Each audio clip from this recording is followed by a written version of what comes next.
재테크 수다 김생민입니다. 저희는요 커피숍 앞에 나와 있는데요. 이곳에 또 돈 냄새를 맡고 오신 분들이 계십니다. 주부 체험단을 소개합니다. 어서 오세요. 안녕하세요. 아니, 어머님들 어떻게 여기까지 알고 오신 거예요? 이 동네에서 돈 냄새가 나서요. 돈 냄새 맡고 왔어요. 주부 체험단이 돈 냄새 맡는 거는 정말 당해낼 수가 없는데 좋습니다. 그럼 저희 넷이서 재테크의 비밀을 하나씩 알아보도록 하겠습니다. 네. 김생민의 재테크 수다. 출발! 재테크에 날개를 달아줄 가장 확실한 수단 바로 경매 투자.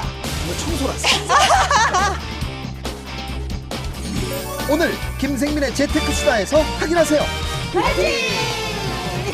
우와, 고수님 안녕하세요. 경매 투자계의 미다스의 손, 실전에서의 자신만의 다양한 경험으로 경매 고수로 떠오른 안정일. 네, 고수님 만나 뵙게 해서 너무 감사합니다. 영광이에요. 네, 반갑습니다. 고수님, 뭐 좀 본인 소개 좀 부탁드립니다. 경매 투자를 전업으로 하고 있으면서 또 인터넷에 336 카페라고 이제 카페를 하나 운영하고 있습니다. 회원들하고 같이. 어때요? 굉장히 인기가 있다고 스타라고 들었는데 회원 수는 얼마나 됩니까? 뭐 지금 잘못 들으셨고요. 그렇게 인기가 많고 이런 거 아니죠. 현재 카페 회원 수는 지금 한 4,700명 정도. 우와. 이렇게 재테크에 관심이 많은 분이 많아요. 네, 우리가 콕콕 집어서 질문을 드려야 돼요. 3천만 원으로 시작해서 본인 소유의 집을 22채나 만들었어요. 사실입니까? 예, 그게 이제 제가 경매를 배워가지고요. 계속 사고팔고 이렇게 하다 보니까 어느 날 이렇게 순간 보유량이 이제 22채까지 간 적이 있었죠. 와. 그만큼 와 정말 이게 지금 이 손 좀 한번 보여주십시오. 이게 마이다스의 손입니다. 마이다스의 손. 22채의 네. 집을 보유한다. 이런 마법 같은 일이 어떻게 있을 수 있었죠? 제가 이제 처음에 경매를 시작해가지고요. 네. 과연 내가 할 수 있을까? 그러니까 제가 이제 인터넷 아이디가 이제 설마예요. 설마.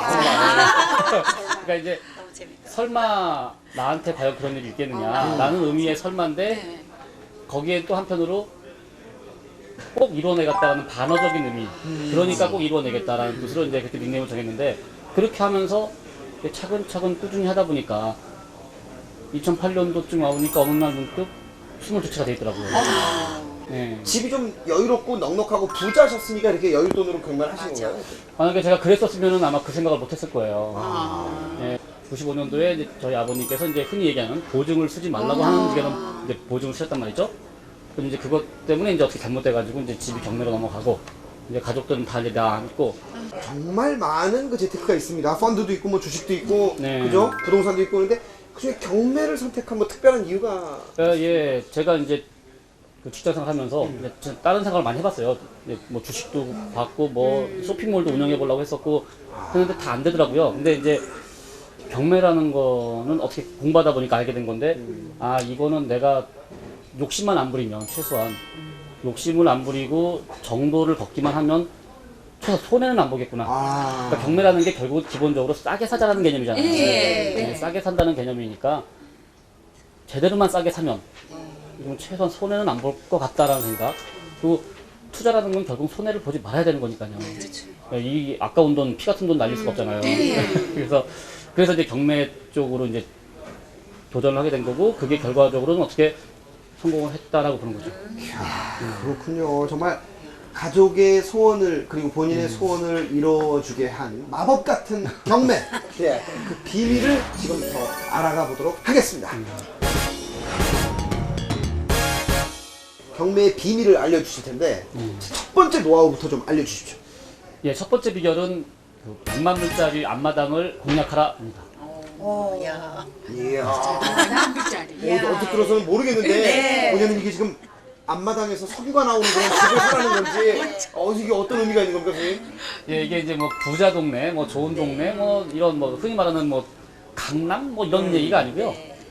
그 문전옥답이라고 하잖아요, 옛말에. 그러니까 이제 내가 살고 있는 내가 아는 동네에 답이 있다. 거기서 돈을 벌 수 있다. 예, 이제 그런 개념입니다, 이게. 예. 한 동네를 1년만 매립하잖아요. 그러면 그 속에서 돈이 보이는 물건을 볼 수가 있어요. 예. 그렇군요. 1년을 지켜보면은 과연 어떤 눈들이 생기는지 우리가 참 챙겨봐야 되는데 아까 말씀하신 것처럼 뭐 학교도 알 수 네. 있고 그리고 어느 집이 왜 비싼지도 다 알 수 있고. 그렇죠. 또 뭐가 있죠, 선생님? 그 보면은 예를 들면은 이럴 수도 있어요. 제가 이제 한번 경험했던 사례인데 저희가 살던 집 바로 아래층 경매 나온 적이 있었어요. 근데 그건 이제 제가 낙찰은 안 받았는데 그 집이 우리가 너무나 잘 알기 때문에 되려 그 집을 도와줬어요.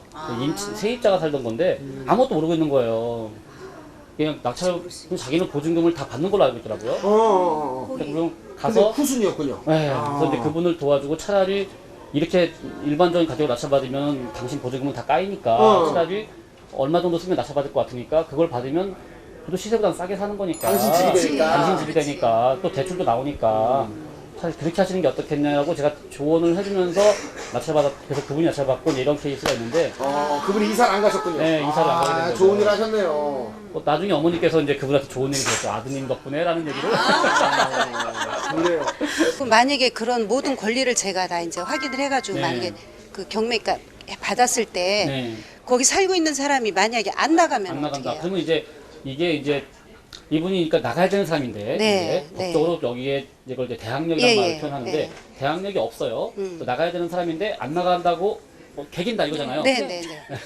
그러면 이제 전문 용어. 네, 여기 전문 용어예요. 개긴다. 예, 예, 예. 그래서 뭐 법적으로 내보내야 될 권리는 우리한테 있잖아요. 네. 법적으로 우리한테 있습니다. 네, 그러니까 네. 이건 법원에서 그 이제 인도 명령이라는 걸 내줘요.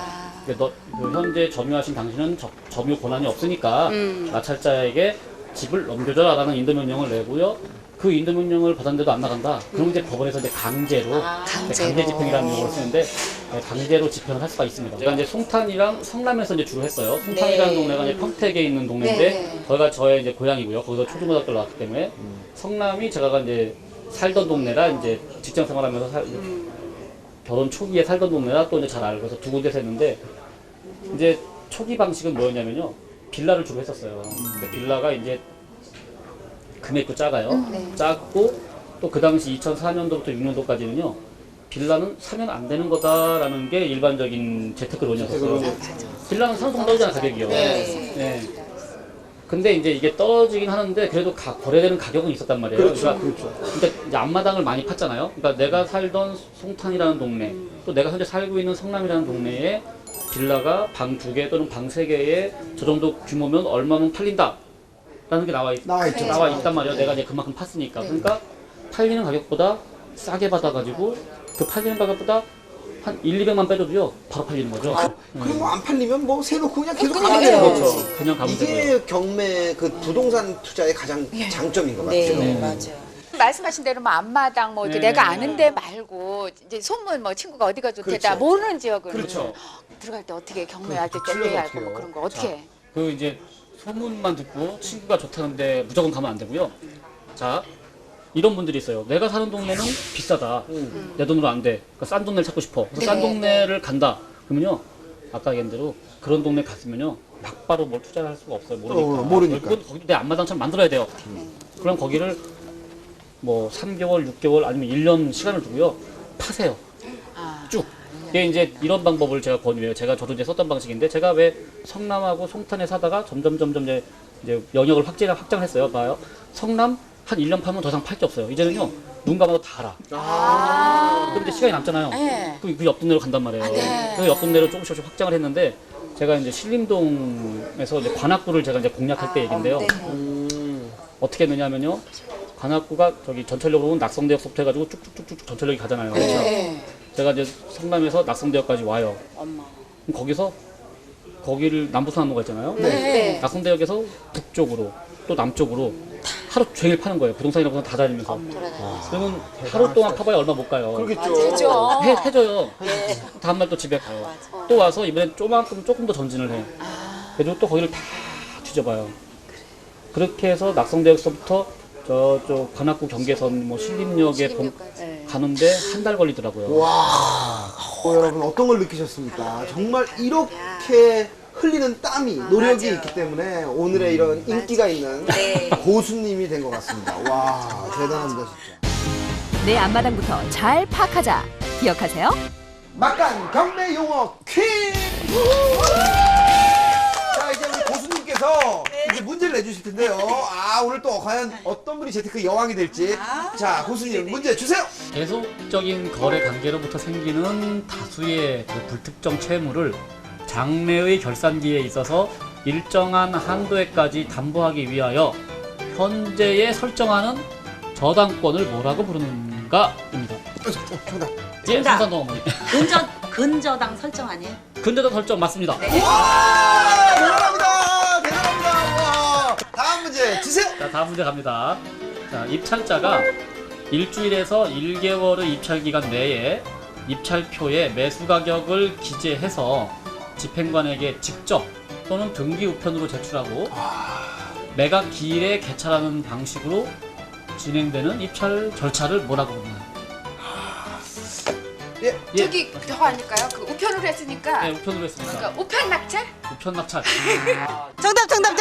정답. 공개 입찰. 공개 입찰 아십니까? 아니면 아, 참. 어머니. 예, 어머니. 아우 내가 예전에 입에서 무슨 차? 기각 입찰 아닌가? 기각? 기간 입찰. 아우 저 어부지리. 예, 좋아요. 공부들을 되게 많이 하셨네요. 예, 대단하십니다. 아니 내가 다음 어제 문제 주세요. 이렇게 기간 입찰을 다 아시고. 자, 그다음 특정 물건을 지배하여 사용하는 것으로 수익을 내거나 처분할 수 있는 권리. 권리예요, 권리. 어떤 권리? 민법에 정의된 권리인데 강력한 권리. 네, 무슨 몇 자예요? 두 글자입니다. 진짜요. 두 글자. 최고의 권리. 자, 권리니까 권자가 들어가겠죠? 네. 이제 한 글자야, 그럼 이제. 무슨 권이냐, 이거죠? 권자. 권리인데 권리인데 강력한 권리예요. 권자는 내가 마음대로 할 수 있는 권리예요. 예. 강권? 강권? 예, 강제적인 권리? 권자로 끝나요? 권자로 끝납니다. 어. 무슨 권? 막권. 막권. 부동산 공부를 하면 이제 배우는 거긴 한데요. 네. 채권 아니면 물. 말을 해요. 물권. 야, 우리 대단하십니다.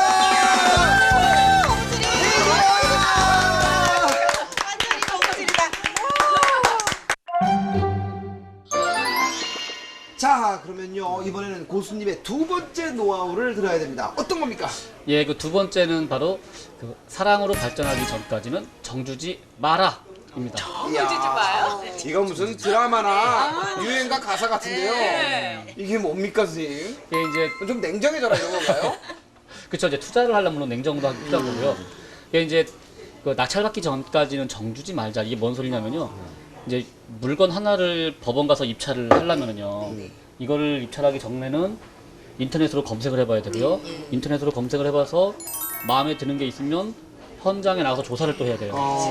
현장 나가서 조사를 해봤더니 이제 입찰할 만하다 싶으면 입찰을 가거든요. 이게 하나 입찰하기 위해서는 10개를 현장을 나가봐야 되고요. 10개 현장 나갈 걸 뽑기 위해서는요. 인터넷으로 한 100개는 봐야 예, 그 중에 마음에 드는 게 10개가 나와요. 예, 또 10개를 현장 가봐야 그 중에 하나 입찰을 해요. 그래서 이제 왜 저 같은 경우는 입찰할 때 당일날 법정에 가면 북적북적하고 정신 없어요. 그래서 저는 입찰 서류가 집에 다 있거든요. 전날 밤 10시에 달을 바라보면서 물 한 그릇 떠놓고 기도하는 마음으로 써요. 그리고 딱 접어놓고 이제 그걸 가서 다면 나 넣는 거예요, 바로. 절대로 흔들리지 않는 거고. 예. 내가 여기서 한 2천만 원만 더 쓰면 붙을 것 같은데 이런 거 흔들리지 그러면 않는 안 되는 거죠. 예, 안 됩니다. 냉정하게. 네, 관심 네. 가는 물건이 있으면 어떻게 해야 되나요? 그러니까, 그쵸. 이제 이게 내가 이제 어딘가를 뭐 해보고 싶어요. 그러니까 저 같은 경우는 진짜 우선 이제 인터넷으로 검색하다 보면 관심 가는 게 나오잖아요. 이제 이걸 내가 조사해보고 싶잖아요. 그러면 이제 저 같은 경우는 이제 일단 유료 정보 사이트를 봐요. 거기서 이제 기본적인 정보를 다 확인하고요. 그래서 이제 권리상 문제 이런 거는 이제 당연히 이제 책상에 앉아서 다 권리가 이제 분석이 돼요.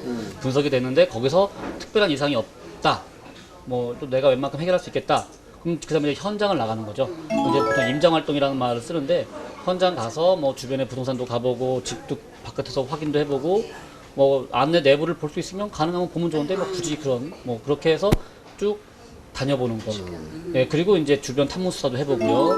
그리고 또 그 내가 이제 그 물건에 관련된 그 지역에 대한 정보도 뭐 인터넷 신문이라든가 지역 신문, 뭐 구청에서 발행하는 소식지 같은 것들도 다 보면서 쭉 조사를 하고 그렇게 하면서 정보를 수집을 하는 거죠. 그러니까 어머님이 관심 가는 물건이 있을 때는 네. 꼭 가보셔야 돼요. 현장. 현장을 꼭 가봐야 돼요. 근데 뭐 항상 작은 글씨로 써 있다면서요.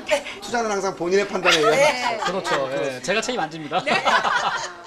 네, 지금 제가 네. 잘 나가지 않는 그 건물이 하나 있거든요. 오. 아, 그거 어떻게 처분을 해야 될지. 그럼 지금. 잘 안 팔린다는 뜻이 아니라 임대가 잘 안 나간다. 뭐 임대는 그냥 그럭저럭 하는데요.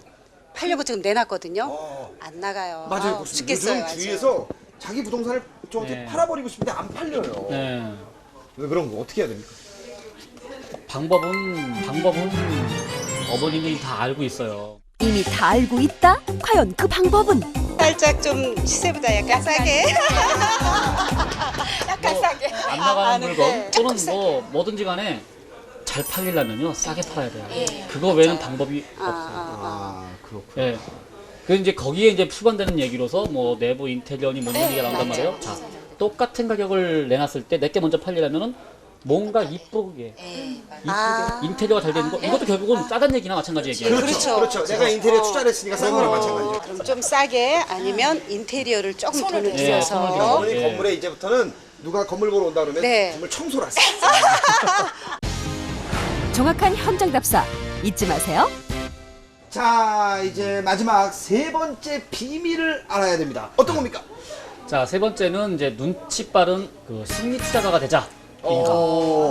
눈치 빠른 심리투자. 그러니까 어떻게 뭐 경매 보는 그 당일날 법원 앞에서 아주 눈치를 빨라야 이거잖아요. 어떤 의미가 있는 거죠?